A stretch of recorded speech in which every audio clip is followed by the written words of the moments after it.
They say villains are made, not born.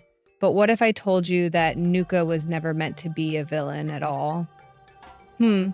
What if his life was not just one of failure and jealousy, but one of neglect, pain, and a desperate need for love that he never received? This is the true tragedy of Nuka. Nuka was born to be nothing. At least, that's how it felt. Overshadowed, ignored, and desperate to prove himself, his life was a slow, painful spiral toward a fate he never deserved. But what if I told you his story was even more tragic than you ever imagined? From the moment he took his first breath, Nuka was an afterthought. The Outlands were harsh, barren lands filled with nothing but dust and desperation. While Zira doted on Kovu, her chosen heir, and Vitani earned her respect through her sharp instincts, Nuka was always just there. Too weak, too clumsy, too much like Scar, yet never enough. He craved attention, a sliver of love from his mother, a nod of approval from his pride. But instead, all he got was scorn. His mane was patchy, his frame lanky, far from the powerful lion he wished to be. And Zira made sure he knew it. "Stay out of the way, Nuka," she would snap. "Kovu has more important things to do." Each time she brushed him aside, his resentment grew. Not just toward Kovu, but toward himself. Was he truly worthless? Was he nothing but a mistake?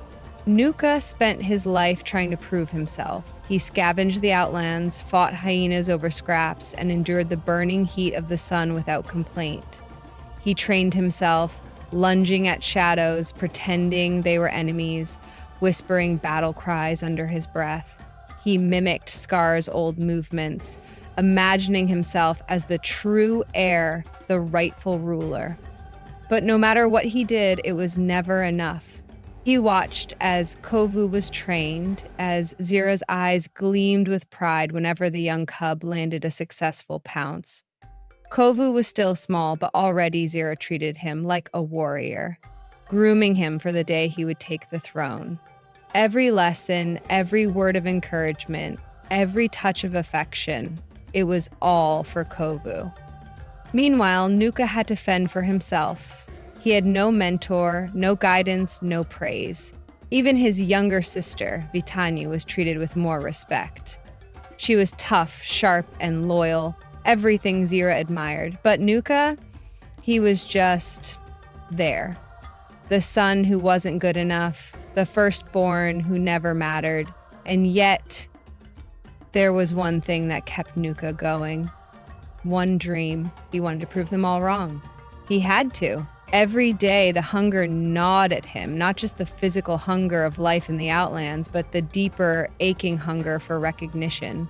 He knew he wasn't as strong as Kovu, not as quick or graceful, but he had something else: determination. If he could just accomplish one great thing, one victory that made Zira see his worth, maybe, just maybe, she would finally love him. He fantasized about it constantly. Maybe he would take down a rogue lion trespassing into the Outlands. Maybe he'd lead an ambush against Simba's scouts. Or maybe, just maybe, he'd be the one to strike the final blow that brought Simba himself to his knees. He imagined Zira's voice, full of pride. "My son, my strong, loyal son." He imagined the looks on Kovu and Vitani's faces, shocked, jealous, finally realizing that he was worth something.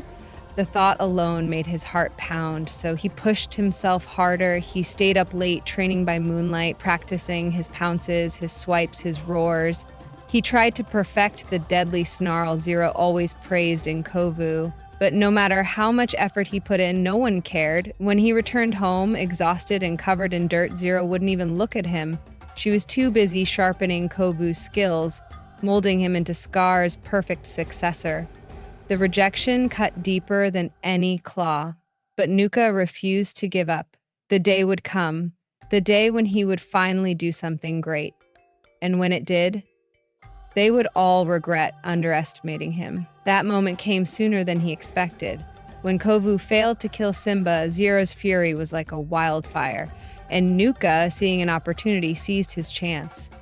"I'll do it, mother," he declared, his heart pounding in his chest. This was his moment, his one chance to show her that he was worthy. He chased Simba up the unstable logs, his claws scraping against the rough bark, his breath ragged with exhaustion.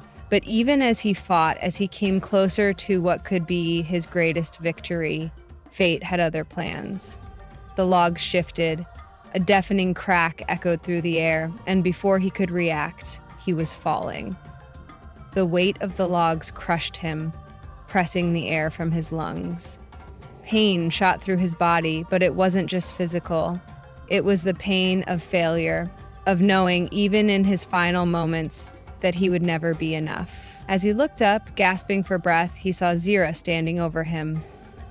For the first time in his life, she touched him. Not with anger, not with scorn, but with a softness he had never known. But it was too late. "I'm sorry, Mother," he whispered as darkness swallowed him whole. Nuka's death was not just the end of a jealous son, it was the end of a child who had only ever wanted to be loved. His entire life had been spent chasing the approval he never received, fighting to be seen in a world that had already written him off. From the moment Kovu was chosen, Nuka became invisible, a shadow in the background, an afterthought, a failure. He was the firstborn, yet he had no place, the forgotten son of a forgotten king.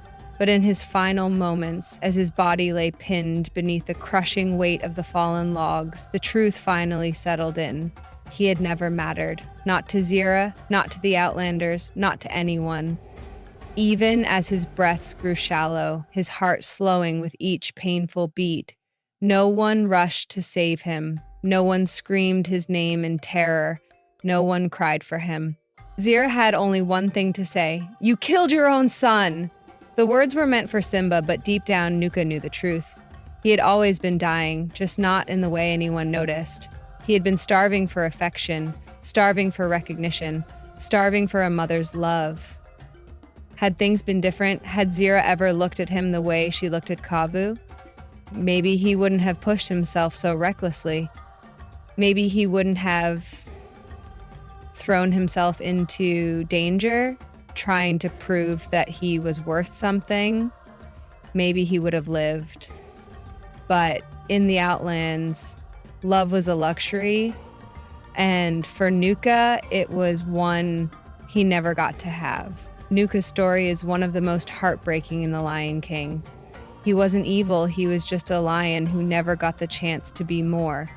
But what do you think? Could things have turned out differently for him? Let me know in the comments, and if you love The Lion King as much as I do, don't forget to like this video, subscribe for more, and suggest your favorite Lion King topics for future videos. See you next time.